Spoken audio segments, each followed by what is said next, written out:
Jess Zimbabwe. I'm the director of the Mayor's Institute on City Design.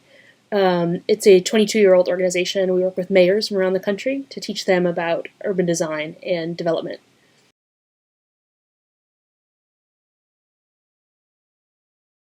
I mean, a lot of the issues that I think the general public are starting to recognize as the forefront issues of our times, architects are talking about. You talk about global warming and environmental impacts.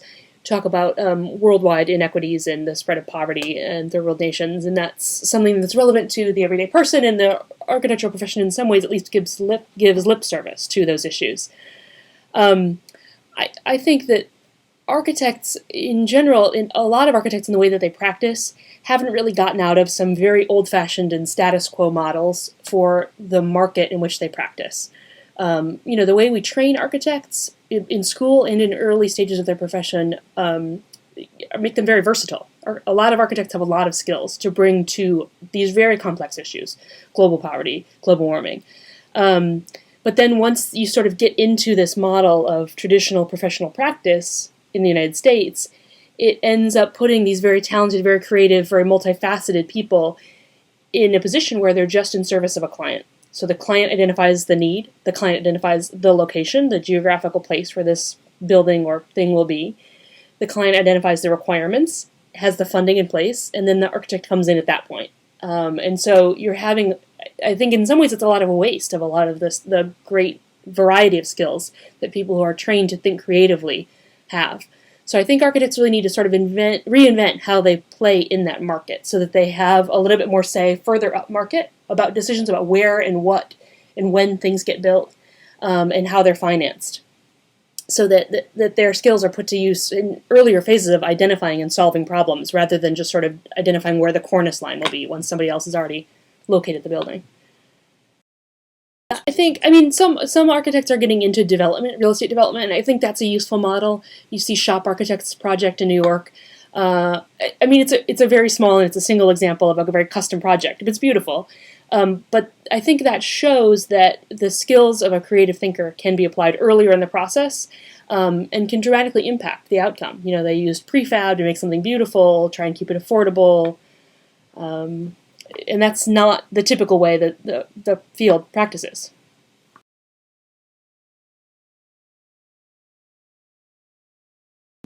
I mean, architects have a lot of these very versatile skills, and they're very useful. These creative thinking, right brain or left brain, which side of the brain is it? The creative side of your brain, architects are asked to implement on an everyday basis. You know, when you're in school, I mean, a lot of the reason why architects are popular in pop culture, why they're common movie characters, you know, the boyfriend is always an architect, is because the general population considers architects to be sort of a rare marriage of social understanding of complex social issues and concerns, mathematical, technological understanding, understanding structures and how a building is assembled and how materials meet each other, and then an understanding and appreciation for artistic and aesthetic qualities. There aren't very many professions that are seen as being able to live comfortably in all three of those worlds. So I think that you're going to see a lot more demand placed on architects to use that ability, to be able to translate social needs into aesthetic terms, if they're in front of an aesthetic type patron, or to be able to take technological solutions and put those in service of aesthetic or social problems. And that's something that architects do in school, like I said, in early phases of their profession when they're entering competitions or just trying to make themselves known. But then once you get sort of comfortable in the market of traditional practice, there's a little bit less of that, of some of our more talented members of our profession. And then you see people end up, later in their career feeling like they're obviously not having an impact on some of these problems that they see, global warming. And so then they start volunteering on the side. They go to volunteer to help out. And those are all great things to do. I don't mean to knock volunteering and pro bono work. But if the profession as a whole could figure out how to insert that into the market differently, then it wouldn't have to be, this is your day job and this is how I work for the client and build what they want me to build. And then on the side, I do this pro bono project or this other thing that makes me feel like a holistic human. I guess, again, I think the skeleton is there in architectural education and in the early phases of our training of architects. But I do think, if you look over the course of time, architects used to do a lot more of the built environment than they do now. These other specializations of landscape architecture, structural engineering, city planning, urban design, have all sort of evolved and eaten into part of what used to be a larger field of architecture. Because we're required to know more technical information. You have to understand more technical building systems, legal contexts, financial contexts for the work. And you see that when you look at programs like the Intern Development Program, IDP. There's this myriad checklist of skills and tasks that interns need to accomplish to do that. And I think it's important, and maybe this is just the human side of we in the profession have to remind ourselves to like sort of pop our head back above the water every once in a while, because you have so many technical, detailed things to learn on your way to becoming an architect that I think it's easy to miss the forest for all those trees that you have to worry about checking off every individual box. And to pop your head up and think, there aren't many professions out there that can describe to you a modernist painting and its significance, and also run, the calculus on how a beam is working in a structure, and also talk to you about how the beauty of that painting and the technical success of that beam could be incorporated to make an affordable housing project, or solve some other social need. So, I think that we in the profession need to encourage more of that kind of thinking, to step back out of what you're facing and you're working on in your daily project, and think about how it fits into a bigger context.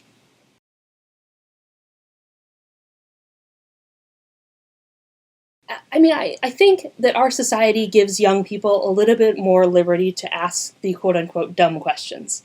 And that's it. When you're a young architecture student, a young architect, and you're at a jury, you can ask the questions of, well, why can't I build a library on top of the transit station? Everyone in the profession just assumes that the status quo is because there's good reasons for it.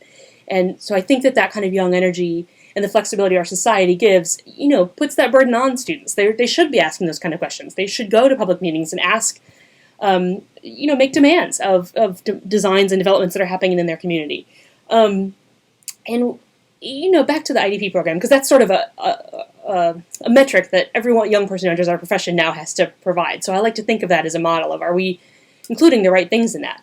There is the component of the IDP program that's 10 units of community service that you have to accomplish. And I don't know if there's a website, areforum.org, you're probably familiar with it. If you go to that website and you look at, there's a discussion board on IDP, you will find interns all the time posting on there, at least once a month, somebody posts that they don't know how to meet those 10 units of community service requirement. And people will post responses when a student says, how do I meet my 10 units of community service? Someone posted a response once, well, you could go donate blood. And then, you can count that hour as one of your part towards your IDP credits. If all we can give the young people who are entering our profession to do in terms of community service, the only idea is to donate blood, then I don't think we're correctly identifying our profession's role in solving these problems. And so I think it's a matter of, we can train people to mentor, but I think it's just you have to put the human energy into mentoring. When you are a principal or an architect at a firm and you see young people, talk to them about what they want to see in the world. Talk to, when you're at lunch, talk about buildings that are around you and how, in addition to the projects that you guys have on the drawing table or on the computer screen back at the office, how the profession could be of service to these broader problems.